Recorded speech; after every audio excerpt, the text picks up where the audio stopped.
शांति।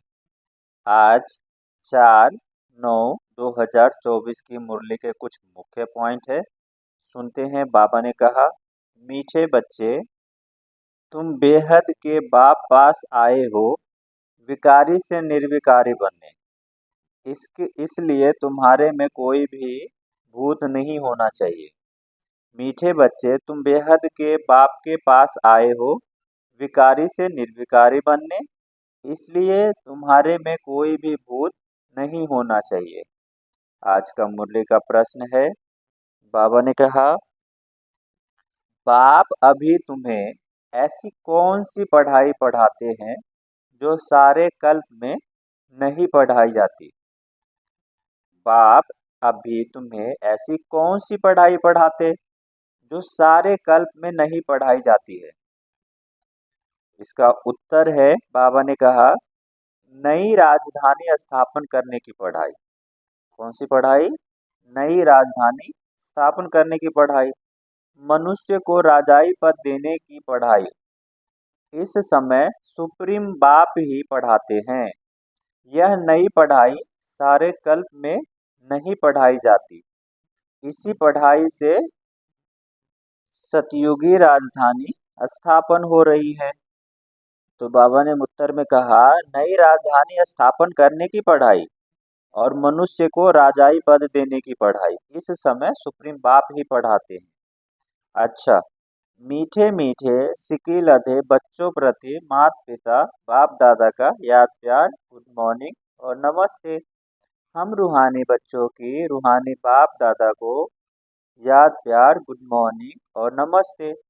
सुनते हैं धारणा के लिए मुख्य सार। पहला है, स्वयं भगवान टीचर बनकर पढ़ाते हैं, इसलिए अच्छी रीति पढ़ना है।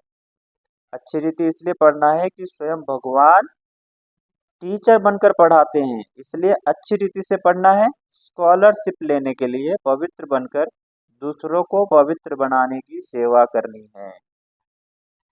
धारणा का दूसरा पॉइंट है, अंदर में काम क्रोध आदि के जो भी भूत प्रवेश है उन्हें निकालना है। एम ऑब्जेक्ट को सामने रखकर पुरुषार्थ करना है। अपने लक्ष्य को सामने रखकर पुरुषार्थ करना है कि क्या बनना है हमको।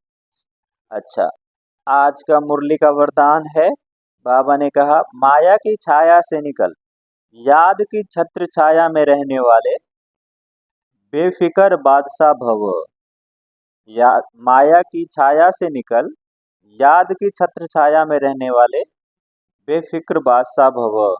इसका विस्तार है, बहुत सुंदर विस्तार है, धारणा युक्त विस्तार है। बाबा ने कहा, जो सदा बाप के याद की छत्र छाया के नीचे रहते हैं वो स्वयं को सदा सेफ अनुभव करते हैं।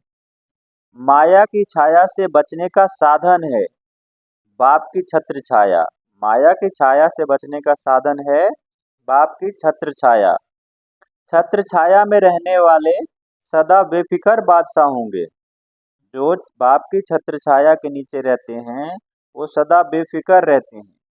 अगर कोई फिक्र है तो खुशी गुम हो जाती है। अगर कभी खुशी गुम हुई तो निश्चित रूप से हम बाप की छत्र छाया से बाहर हो जाते हैं।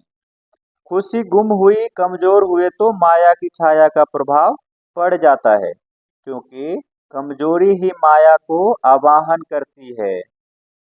माया की छाया स्वप्न में भी पड़ गई तो बहुत परेशान कर देगी। इसलिए सदा बाप की छत्र छाया के नीचे रहो। बहुत अच्छी बात बताई बाबा ने। आज का मुरली का स्लोगन है, समझ के स्क्रू ड्राइवर से अलबेलेपन के लूज स्क्रू को टाइट कर सदा अलर्ट रहो। समझ के स्क्रू ड्राइवर से अलबेलेपन के लूज स्क्रू को टाइट कर सदा अलर्ट रहो। सदा अलर्ट रहना है तो अलबेलेपन के स्क्रू को सदा टाइट रखो। अच्छा, ओम शांति।